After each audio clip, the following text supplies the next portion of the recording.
الله من الشيطان الرجيم. بسم الله الرحمن الرحيم. الحمد لله رب العالمين، والصلاة والسلام على أشرف الأنبياء والمرسلين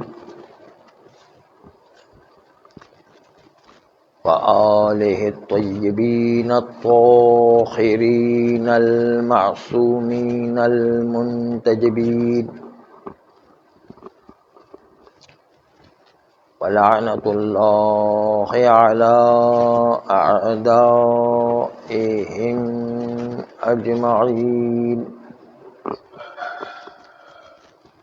من الآن إلى قيام يوم الدين. بسم الله الرحمن الرحيم. لقد كان لكم في رسول الله أسوة حسنة. صلوات.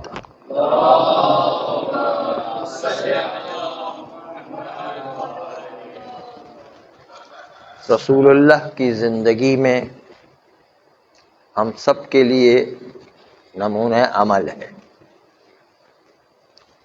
نہ صرف یہ کہ رسول اللہ کی زندگی میں، بلکہ معصوم کا فرمان ہے کہ 14 معصومین علیہم السلام، ان کی زندگی کا ہر لمحہ و سانس ہمارے لیے بھی اور قیامت تک آنے والی نسلوں کے لیے نمونہ عمل ہے. خالی رسول اللہ کی زندگی نہیں، اولنا محمد وآخرنا محمد وأوسطنا محمد وکلنا محمد. یہ خود فارمولہ بتا رہا ہے کہ ائمہ معصومین علیہم السلام کی زندگی بھی ہم سب کے لیے نمونہ عمل ہے. اس لیے آج کچھ ابتدا میں تمہیدی گفتگو عرض کریں گے، پھر اس کے بعد اصل پیغمبر صلوات اللہ علیہ، ان کی سیرت پر اور ان کی ولادت کا تذکرہ عرض کریں گے. سب سے پہلے تو یہ بات یاد رکھ لی جائے کہ ہم جو عام طور پر زبانیں بولتے ہیں، کیا اردو ہو، فارسی ہو، انگریزی ہو، کوئی بھی زبان ہو، وہ عام انسانوں کو دیکھ کر بنائی گئی. معصوم کے کلمات کو ادا کرنے کی اس زبان میں صلاحیت نہیں ہے. اس لیے کبھی کبھی آپ کو نظر آئے گا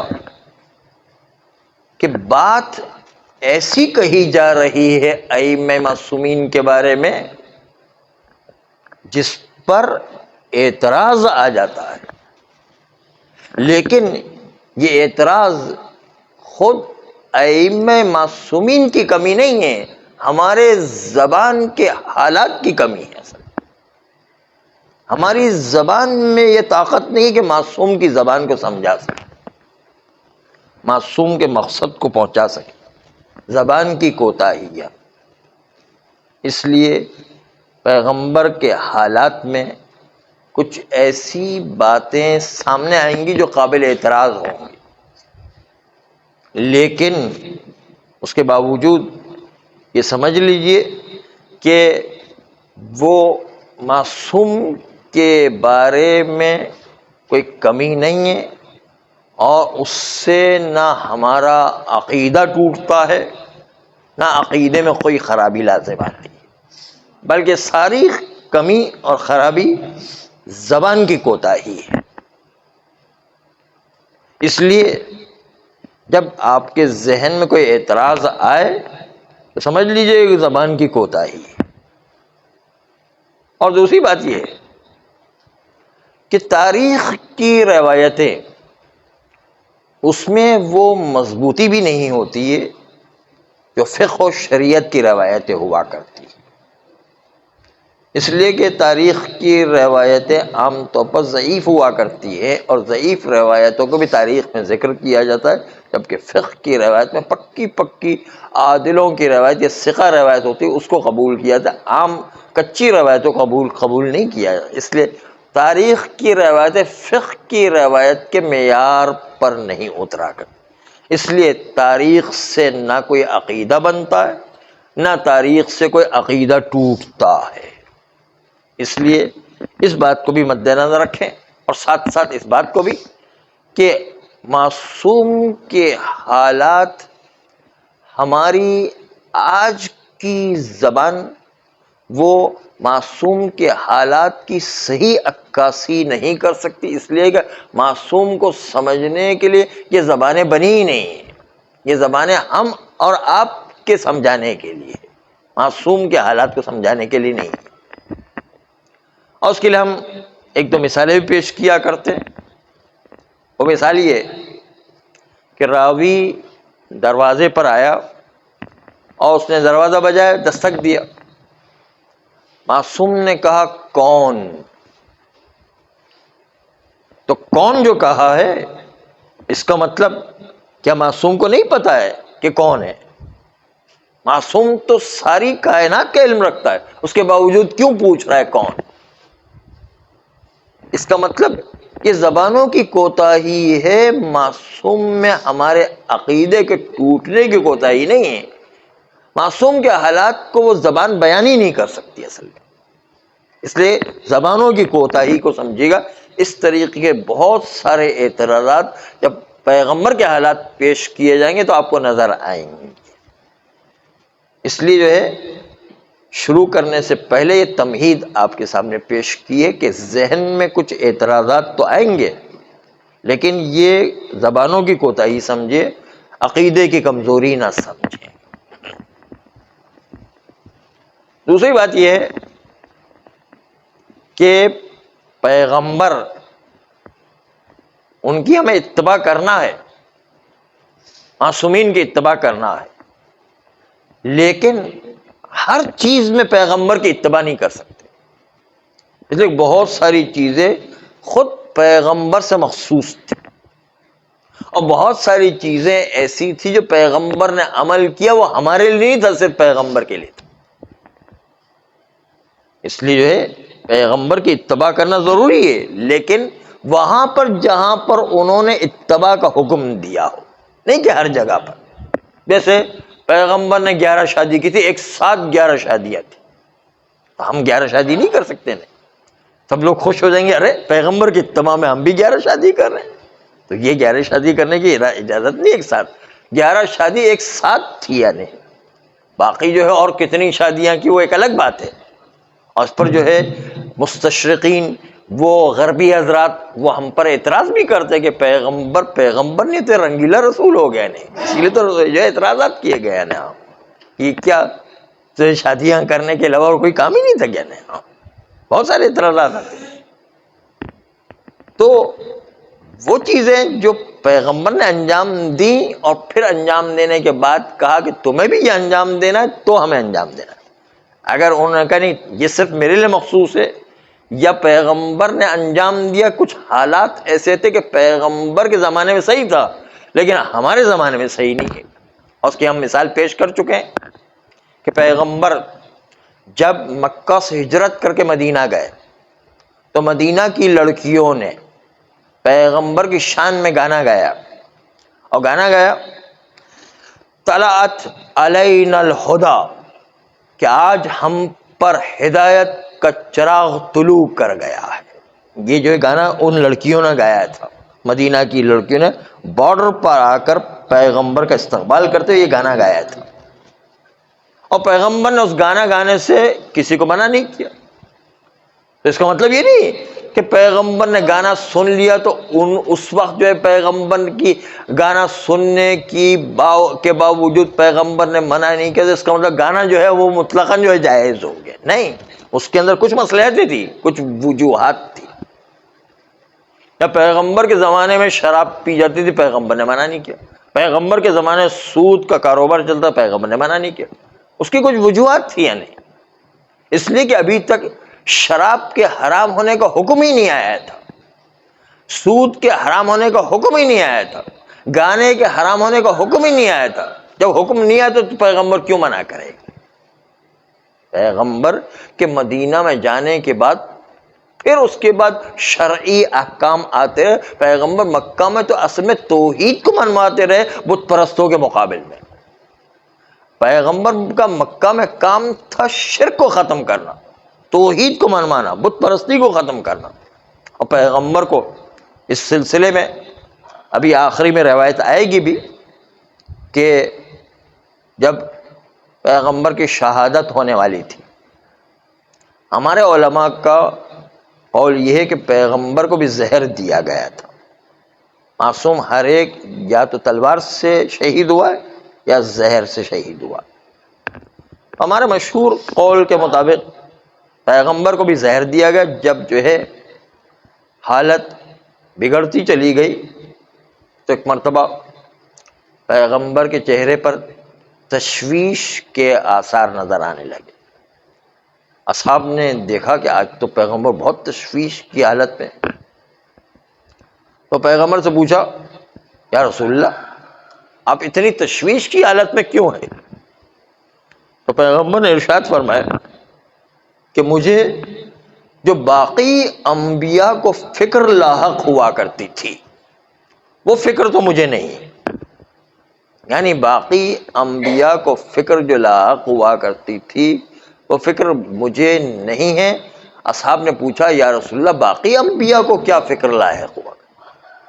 کہا باقی انبیاء کو یہ فکر لاحق ہوا کرتی تھی کہ ہم نے اتنی سالوں کی محنت و تبلیغ کے بعد ان کو یہ منوانے میں کامیاب ہوئے کہ وہ بت پرستی کو چھوڑ کے خدا وحدہ لا شریک کی عبادت انجام دیں. ہم اتنی محنت کے بعد جب جو ہے انبیاء کرام اپنے ماننے والوں کو چھوڑ کر جایا کرتے تھے، پیغمبروں کو سب سے زیادہ فکر ہوا کرتی تھی کہ ہمارے مرنے کے بعد دوبارہ یہ قوم دوبارہ بت پرستی میں مبتلا نہ ہو جائے. سب سے زیادہ فکر ان کو یہ ہوا کرتی. تو پیغمبر ارشاد فرماتے ہیں کہ مجھے اس بات کی تو فکر نہیں ہے، اس لیے کہ مجھے پتہ ہے کہ میری امت اب بت پرستی کی طرف پلٹ کر کے ہرگز نہیں جائے، اس لیے مجھے اس کی تو فکر نہیں. لیکن مجھے ایک بات کی بڑی فکر ہے، اور وہ بڑی فکر اس بات کی ہے کہ میری امت دنیا پرست نہ بن جائے. دنیا پرست ہو جانے کے نتیجے میں جیسے ہی دنیا پرست ہو جائے گی، یعنی دنیا کی پوجا کرنے لگے گی، دنیا کے آگے جھکنا لگے گی، دنیا کا سجدہ کرنے لگے گی، تو اس کے نتیجے شیطان کا وار چل جائے گا اور شیطان اس پر حاکم ہو جائے گا. جو بھی دنیا کی طرف لپکے گا اس پر شیطان کا وار چل جائے گا. دنیا پرست جو بھی بن جائے گا اس پر شیطان کا وار چل جائے گا. یہ پیغمبر کو آخری عمر میں بڑی فکر تھی آج. چنانچہ یہ بات کہ پیغمبر یہ ارشاد فرما رہے ہیں کہ مجھے اس بات کی فکر نہیں کہ بت پرستی رائج ہو جائے گی بعد میں، صرف اتنی مجھے فکر ہے کہ میری امت بعد میں دنیا پرست نہ بن جائے، دنیا کی پوجا نہ کرنے لگ جائے. اور پھر آگے ایک روایت آئے گی وہ عرض کریں گے بعد میں آخر میں. تو بات اصل یہ ہے کہ ہر چیز میں ہمیں پیغمبر کی اتباع نہیں کرنا ہے، بلکہ پیغمبر کی اتباع ان چیزوں میں کرنا جس کا حکم انہوں نے دیا ہوا ہے. یہ بھی ایک دوسرا اصول ہے. اور تیسری بات، تمہید ابھی ختم ہوتی ہے تیسری بات پر، پھر اس کے بعد ہم اصل بات پر آ جائیں گے کہ پیغمبر کے زمانے میں یہ کیسے ناپا جاتا تھا کہ کس بچے کی ولادت کی کون سی تاریخ ہے. اس لیے کہ اس زمانے میں کوئی تاریخ نہیں تھی، تو پیغمبر کی ولادت کی تاریخ کو کیسے ناپا جائے. برادران اہل سنت وہ پہلی ربیع الاول کو بھی ولادت مانتے ہیں، بعض علماء 7ویں ربیع الاول کو بھی مانتے ہیں، 10ویں ربیع الاول کو بھی مانتے ہیں، 12ویں ربیع الاول کو بھی مانتے ہیں. خود اہل سنت میں بڑا اختلاف ہے. 12ویں کو تو مشہور ہو گیا ہے، وَإِلَّا ان کے اندر بھی بہت سارے اختلافات ہیں. اور ہمارے وہاں پر بھی علامہ آغا شیخ کلینی صاحب الکافی وہ بھی 12 ربیع الاول کے قائل ہیں، جبکہ مشہور علماء ہمارے 17 ربیع الاول کی ولادت کے قائل ہیں.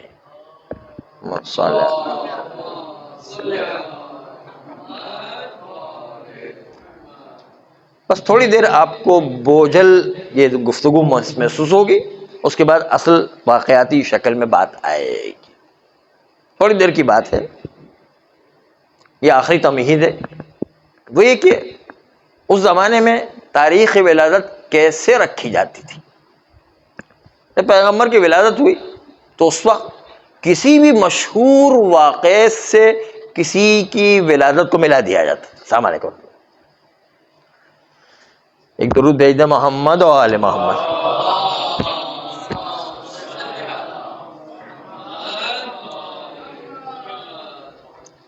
کسی بھی مشہور واقعے سے وہ کسی بچے کی ولادت کو ملا دیا جاتا کہ فلاں بچہ فلاں مشہور واقعے کے بعد اتنے دنوں کے بعد پیدا ہوا. مثلا یوں جو ہے تاریخ کو حساب کیا جاتا تھا. چنانچہ پیغمبر کی ولادت جو ہوئی اس وقت 3 قسم کی تاریخیں چل رہی تھی. عیسوی تاریخ پیغمبر کی ولادت 571 عیسوی، عیسیٰ علیہ السلام کی ولادت کے بعد 571 عیسوی. اور دوسرا 42 نوشیروان عادل، یعنی نوشیروان عادل کو 42 سال ہو چکے تھے حکومت کرتے ہوئے، اس وقت پیغمبر کی ولادت ہوئی. اس کو کہتے ہیں 42 نوشیروانی. اس وقت جو ہے پیغمبر کی ولادت. اور اس کے ساتھ ساتھ اتفاق ایسا ہوا کہ پیغمبر کی جس وقت ولادت ہوئی ہے اس وقت ابرہہ نے ہاتھیوں کے لشکر سے خانہ کعبہ پر حملہ کیا تھا. تو اس مناسبت سے پیغمبر کی ولادت ایک عام الفیل بھی کہلاتی ہے، کیونکہ یہ مشہور واقعہ تھا. ہم نے کہا کسی بھی بچے کی ولادت کی تعیین اس مشہور واقعے سے کرتے، یا نوشیروانی سے، یا عیسوی سے، یا جو ہے عام الفیل سے. یہ تینوں مشہور واقعے تھے، اس سے ملایا جاتا تھا کہ فلاں بچہ فلاں نوشیروانی میں پیدا ہوا ہے، یا فلاں عیسوی میں پیدا ہوا ہے، یا فلاں عام الفیل میں پیدا ہوا، جب جو ہے ہاتھیوں کے لشکر نے ابرہہ کے ذریعے سے خانہ کعبہ پر حملہ کیا تھا. پہلی عام الفیل کو پیغمبر کی ولادت لکھی جاتی. اس میں البتہ اختلاف ہے. بعض نے کہا کہ 25 عام الفیل، یعنی ابرہہ کے لشکر کے عمل کرنے کے 25 دن کے بعد. بعض نے لکھا کہ 10 دن کے بعد. بعض نے لکھا کہ جس دن ابرہہ کے لشکر کو شکست کھا کے بھاگنا پڑا اسی دن پیغمبر کی ولادت ہوئی. مختلف روایات ہیں، لیکن اسی عام الفیل اس مشہور واقعے سے پیغمبر کی ولادت کو ملایا جاتا، کیونکہ کسی بھی بچے کی تاریخ ولادت کو مشہور واقعے سے ملایا جاتا تھا. تب بھی جو ہے مشہور واقعے سے ملایا جاتا. اور اس طرح جو ہے پیغمبر کی ولادت 3 طریقے سے ہمارے سامنے آئی. ایک 571 عیسوی، اور 42 نوشیروانی، اور ایک عام الفیل. یہ جو ہے 3 تاریخیں مختلف مقرر کی گئی، اور برادران اہل سنت کے بھی اقوال نقل کی گئے. کسی نے کہا پہلی ربیع الاول، کسی نے کہا 7ویں ربیع الاول، کسی نے کہا 10ویں ربیع الاول، کسی نے کہا 12ویں ربیع الاول. اور ہمارے وہاں بھی 2 قول ہیں. ایک مشہور قول 17 ربیع الاول، اور آغا کلینی کا قول جو ہے وہ 12 ربیع الاول والا ہے. تو مختلف اقوال موجود ہیں اس سلسلے میں. آپ کے سامنے تمہید کی بوجھل ختم ہو گئی. اب جو ہے وہ واقعاتی انداز میں گفتگو آگے بڑھے گی. اور واقعاتی انداز میں کہ پیغمبر ان کی ولادت سے 6 مہینے پہلے پیغمبر کے والد بزرگوار کی شہادت واقع ہو گئی تھی. اس کے بعد جب پیغمبر کی ولادت ہوئی تو پیغمبر 5 یا 6 سال مکہ سے باہر مدینہ میں اپنی والدہ گرامی حضرت آمنہ بنت وہب کے ساتھ رہے، کیونکہ آمنہ جو ہے وہ مدینہ سے تعلق رکھتی تھی اور پیغمبر کے والد عبداللہ وہ مکہ سے تعلق رکھتے تھے. سسرال جو ہے حضرت عبداللہ کا مدینہ میں تھا، تو اکثر مدینہ آنا جانا ہوتا تھا. پیغمبر 5 سال تک مدینہ میں رہے. پھر والدہ کے بعد وہ اصل تو پہلے والدہ جو ہے ان کی نگرانی میں، پھر 3 سال جو ہے حضرت عبد المطلب کی نگرانی میں، پھر جو ہے اس کے بعد جوانی تک حضرت ابو طالب کی نگرانی میں. تو پیغمبر اس طرح بڑے ہوتے چلے گئے اور پیغمبر آہستہ آہستہ جب ان میں جوانی کا دور آیا تو ولادت کے وقت سے بھی بہت عجیب و غریب قسم کے واقعات پیش آ رہے تھے. اس لیے کہ مکہ میں بھی بہت زیادہ نور و روشنی بڑھ گئی تھی، ستارے پوری رات ٹوٹتے رہے اور عجیب و غریب پوری کائنات کے اندر واقعات پیش آتے رہے. وہ آتش کدہ جو 1000 سال سے آتش پرستوں نے روشن کیا ہوا تھا اور ان کا کہنا تھا کہ یہ آتش کدہ کبھی خاموش ہو ہی نہیں سکتا، اگر خاموش ہو گیا تو اس کا مطلب یہ کہ کوئی نحوست ان کے لحاظ سے آنے والی ہے. پیغمبر کی ولادت کے وقت سارے بت کائنات کے اوندے منہ اپنے سر پر گر پڑے، سارے بادشاہوں کے تخت الٹ گئے اور بادشاہ جو قیصر روم تھا اس کے طاق میں درار پڑ گئی، دیوار 2 ٹکڑے ہو گئی، کنگرے جو 14 کنگرے تھے وہ گر پڑے اور اس کے نتیجے میں سارے بادشاہوں پر یہ اثرات پیدا ہو گئے. جتنی باطل طاقت تھی سب کو کوئی نہ کوئی نقصان پیغمبر اسلام صلی اللہ علیہ وآلہ کی ولادت پر.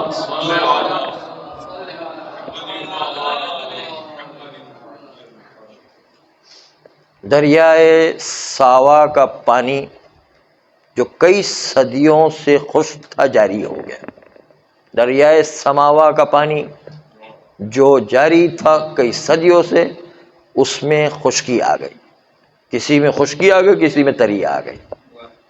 اور ساتھ ساتھ یہ کہ کاہنوں جادوگروں کا دور تھا، ان کے سارے منہ بند ہو گئے اور وہ گونگے ہو گئے، وہ بول ہی نہیں سکے، اپنی کہانت ہی ختم ہو گئی.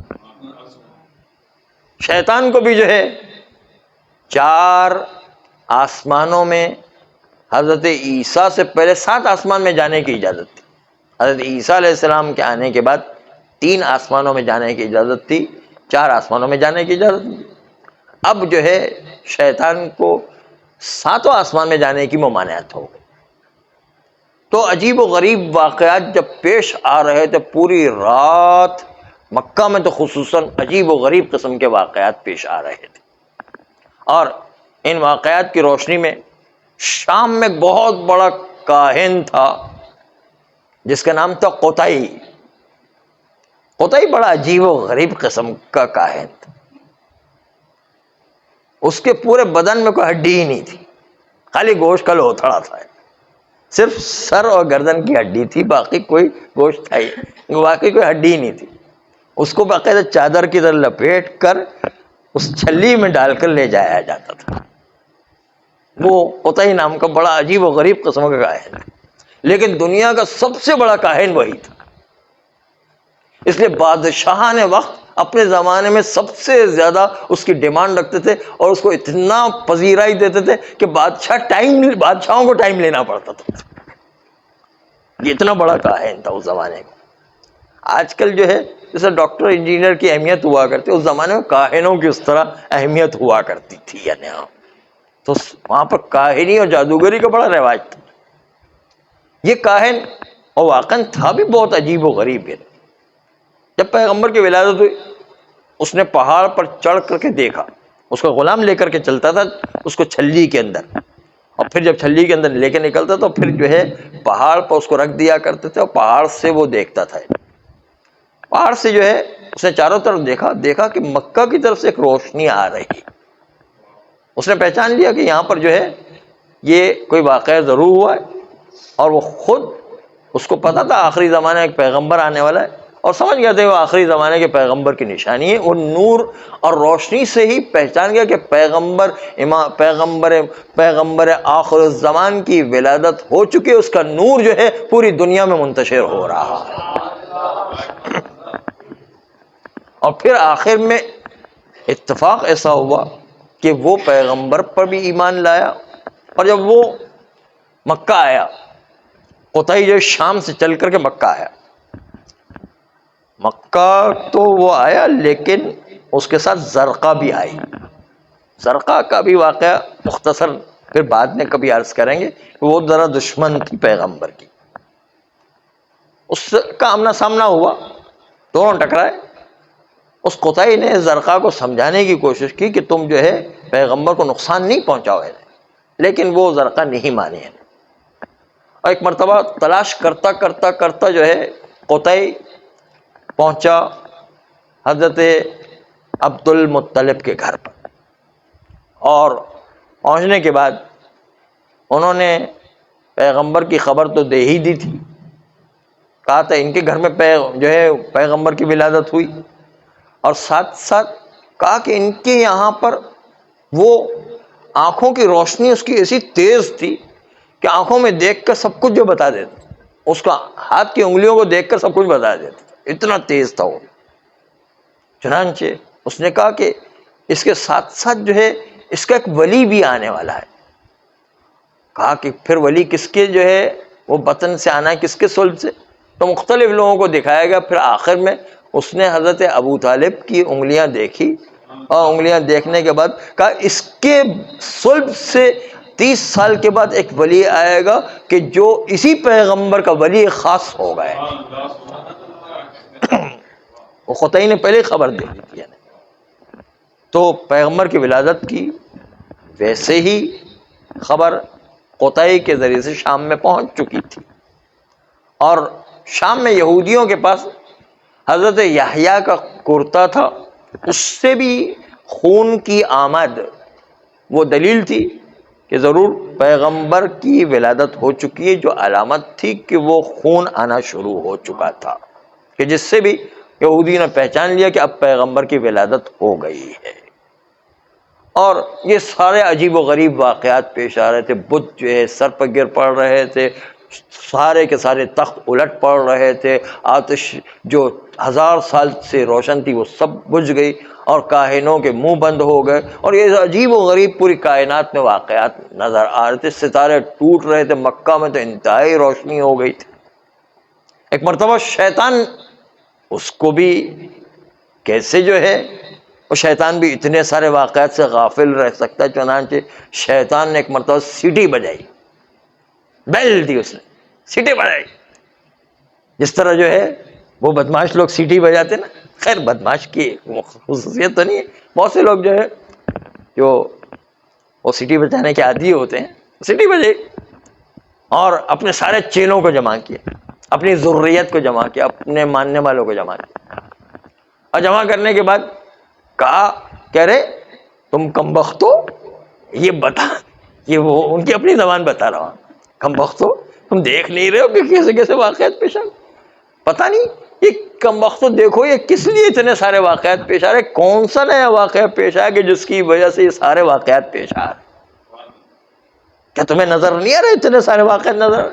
جاؤ جا کر کے معلوم کرو, پوری رات معلوم کر کے مجھے بتاؤ کہ کیا واقعہ ہوا کہ جس کے نتیجے عجیب و غریب قسم کے واقعات پیش آ رہے ہیں.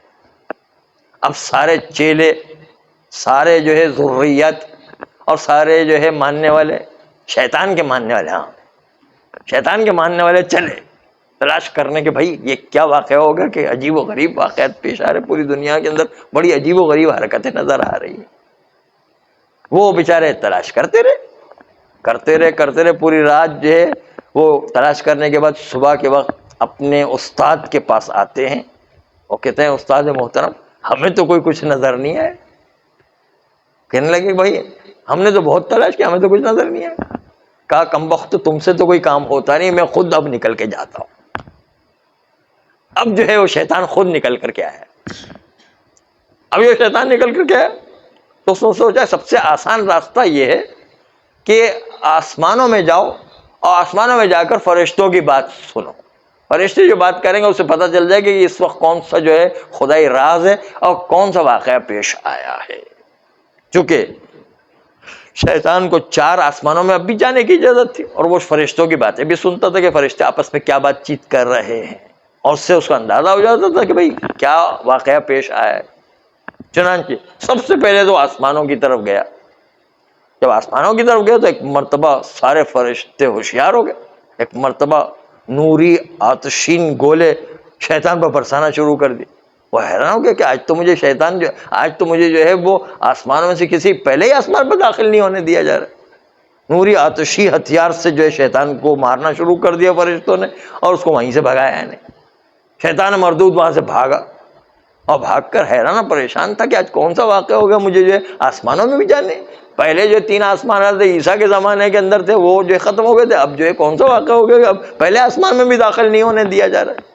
بھاگا وہاں سے اور دنیا کی سیر کرتے کرتے سوچتے سوچتے وہ مکہ معظمہ آیا. شیطان کی بات کر, شیطان مکہ معظمہ آیا. ابھی مکہ میں داخل ہونا چاہتا تو دیکھا کہ وہاں تو بڑا پہرا لگا ہوا ہے.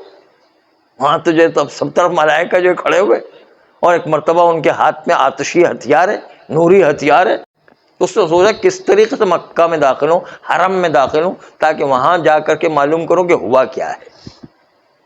چنانچہ اس نے اپنی شکل بدلی, چڑیا سے بھی چھوٹا پرندہ اپنے آپ کو بنایا. چڑیا سے بھی چھوٹا پرندہ, جیسے ابابیل دیکھا ہوگا, چھوٹا چڑیا سے بھی چھوٹا ہوا. ابابیل کبھی کبھی وہاں پارک میں نظر آتا ہے, چھوٹا جو ہے چڑیا سے بھی چھوٹا ایک پرندہ ہوتا ہے, ویسے پرندہ بنایا. اور پرندہ بنا کر کے ایک مرتبہ مکہ کی طرف پیچھے سے آیا ہے. جب آیا تو ایک مرتبہ جبرائیل امین نے پہچان لیا کہ یہ تو شیطان ہے, اس لیے کہ جبرائیل شیطان کے ساتھ بہت رہا تھا. وہ جب شیطان نے 70,000 سال کا سجدہ کیا تھا تو اس کو اتنا رتبہ دیا گیا تھا, جبرائیل کے برابر جو رتبہ دیا گیا تھا. تو ساتھ تھے وہ وہاں پر عبادت کے مورد میں. تو جبرائیل پہچانتا تھا شیطان کو کہ یہ شیطان ہے نا, ابلیس کو پہچانتا تھا کہ یہ ہے ہمارا ساتھی ہے نا, پہچان لیا. جبرائیل نے دیکھا یہ چڑیا بن کر کے آ رہا ہے, چڑیا کی طرح جو چھوٹا پرندہ بن کر کے آ رہا ہے. ایک مرتبہ جبرائیل آگے بڑھے اور نوری ہتھیار سے اس پر حملہ کیا. شیطان اس نوری ہتھیار سے گھبرا کے بھاگا تو صحیح, لیکن بھاگتے بھاگتے کہا بھائی جبرائیل بتاؤ تو صحیح کیا واقعہ ہو.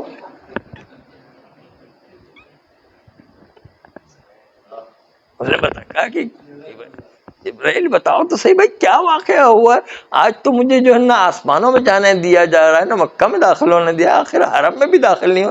آخر وجہ کہ وہ حرم کے جو امن خدا ہوا کر جہاں پر پتی بھی توڑنے کی اجازت نہیں, جہاں چوٹی بھی مارنے کی اجازت نہیں, مجھے جو وہاں پر داخل ہی نہیں ہونے دیا جا رہا. آج کیا چکر ہو گئے تو ہے نا پریشان تھے یہ کیا ہو رہا ہے. ایک مرتبہ جو ہے جبرائیل نے کہا کہ ہاں اے مردود, آج سے تمہیں آسمانوں میں جانے کی بھی اجازت نہیں اور ابھی فی الحال حرم کے اندر بھی داخل ہونے کی اجازت نہیں, مکہ کے بھی اندر داخل ہونے کی اجازت نہیں. تو شیطان نے کہا اے بھائی جبرائیل بتاؤ تو صحیح ہوا کیا ہے, ذرا مجھے پتا تو چلے کہ کیا ہوا. کہا آج اشرف الانبیاء آخر زمان کے نبی پیغمبر اسلام صلی اللہ علیہ وآلہ کی ولادت پہ.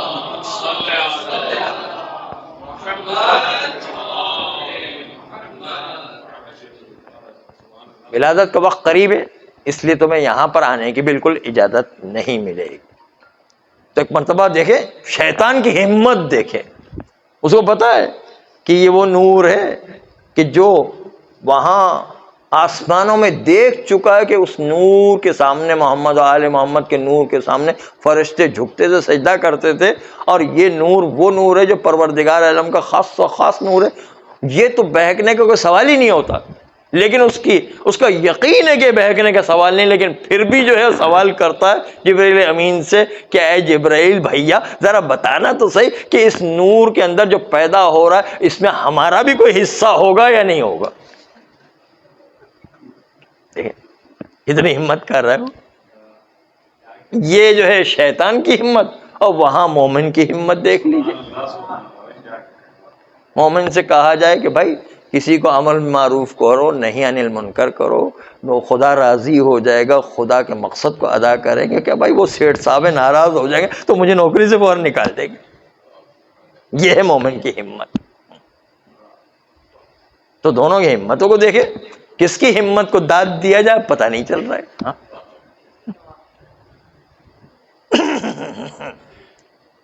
تو شیطان جو ہے یہ کہتا ہو، بھاگتا بھی جا رہا ہے، کہتا جا رہا ہے جبرائیل امین کیا ہمارا بھی کوئی حصہ ہوگا اس میں؟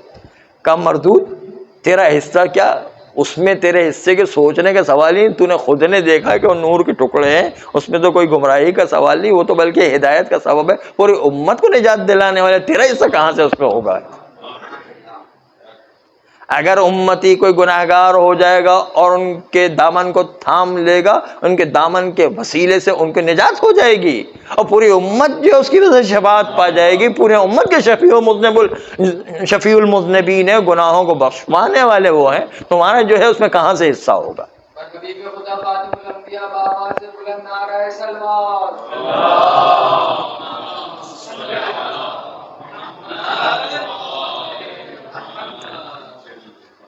جب یہ سنا تو ایک مرتبہ کہا کہ پھر جو ہے میں تو بالکل ہاتھ خالی ہو گیا، میں تو ریٹائرڈ ہو گیا نا، اب میرا کیا کام رہا؟ جب کوئی امت بھی گمراہ ہونے والی نہیں اور رسول بھی گمراہ ہونے والے نہیں ہے، تو اب تو میرا تو کام ختم ہو گیا، میں تو ریٹائر ہو گیا، ہاتھ خالی ہو گیا۔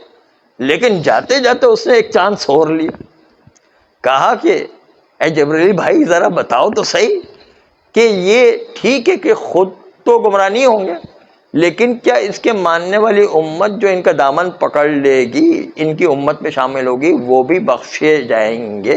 ٹھیک ہے بخشے جائیں گے، لیکن کوئی طریقہ ایسا ہے کہ ان کی امت کو میں بہکا سکوں، میرا حصہ اس میں، امت میں کوئی حصہ ہو سکے؟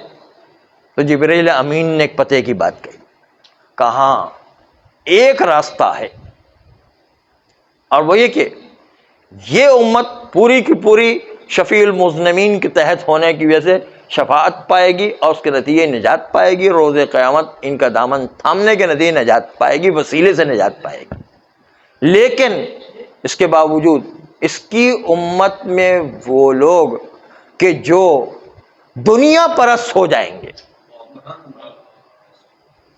جس کے دل میں دنیا کی محبت بیٹھ جائے گی، جو دنیا کی پرستش کرنے لگ جائیں، بت پرستی تو نہیں کریں گے لیکن دنیا کی پرستش کرنے لگ جائیں، ان پر شیطان کا وار چل جائے گا، اس میں تمہارا وار چل جائے گا۔ جب دنیا پرستی کسی میں آ جائے تو شیطان کا وار چل جائے گا، ورنہ جو ہے شیطان گمراہ نہیں کر سکتا۔ امت مسلمہ کو اتنی طاقت دی گئی ہے معصومین کے وسیلے سے اور معصومین کے صدقے سے کہ وہ شفیع المذنبین کے ہونے کی وجہ سے ہمیشہ شفایاب ہیں، ہمیشہ شفاعت ان کے نصیب میں ہے۔ لیکن اگر کوئی نیت کی خرابی پیدا کرے، اس میں دنیا پرستی اس کے اندر آ جائے، اگر دنیاوی مقصد آ گیا، اس کی نیت خراب ہو گئی، تو پھر شیطان کا وار چلے، جب تک کہ وہ مخلص ہے شیطان کے وار سے بھی محفوظ ہے۔ لیکن جہاں پر دنیا پرستی کی خواہش اس کے دل میں پیدا ہوئی، شیطان اس پر فوراً جو ہے کہیں نہ کہیں سے وسوسہ پیدا کرے گا، اور اس کے نتیجے کے اندر اس کے اندر گمراہی پیدا کرے گا۔ بس ساری نجات کا راستہ ہے کہ انسان دنیا پرست نہ بن جائے، اپنی نیتوں کو خالص رکھے۔ جو بھی اپنی نیت کو خالص رکھے گا سمجھ لیں کہ وہ نجات یافتہ ہے۔ یہ اس روایت کا پیغام تھا کہ اپنے آپ کو خالص رکھو، دنیا پرست نہیں بن جاؤ۔ خالص رکھو گے تو سمجھ لیں شیطان کے حملوں سے محفوظ۔ اس لیے اپنے آپ کو خالص رکھو، دنیا پرستی کی طرف نہیں جاؤ۔ جب تک کہ آپ کی نیتوں میں کھوٹ نہیں ہے تب تک آپ نجات یافتہ ہو۔ اس لیے آپ کو سب سے زیادہ اپنے دل کے اس مطلب کی طرف توجہ کرنے کی ضرورت ہے کہ دنیا پرستی کی خواہش دل میں پیدا نہ ہو جائے۔ دنیا پرستی سے نجات یافتہ ہو گئے تو آپ نے سمجھ لیں نجات پا لی، اور پیغمبر کا وسیلہ اختیار ہوگا، پیغمبر کی شفاعت نصیب ہوگی، اور اس کے نتیجے میں یقیناً نجات پا لیں گے۔ پروردگار عالم ہم سب کو دنیا پرستی کی بلا سے دور فرمائے، ہمارے گناہ کبیرہ اور صغیرہ کو معاف فرمائے، آئندہ بھی گناہوں سے بچنے کی توفیق عطا فرمائے، نسلاً بعد نسل ایسی اولاد عطا فرمائے جو روز قیامت تک امام زمانہ علیہ السلام کے سچے سپاہی قرار پائے۔ پروردگارہ حوزات علمیہ کی حفاظت فرما، مراجع اعظام کی حفاظت فرما، انقلاب اسلامی ایران و عراق و لبنان و بحرین کی حفاظت فرما، ہم سب کو بھی امام زمانہ علیہ السلام کا سچا سپاہی قرار دے دے، ان کے آوان و انصار میں شامل کر کے جامع شہادت نصیب فرما۔ ان اللہ ملائکتہ یصلون علی النبی یا ایھا الذین آمنوا صلوا علیہ وسلموا تسلیما۔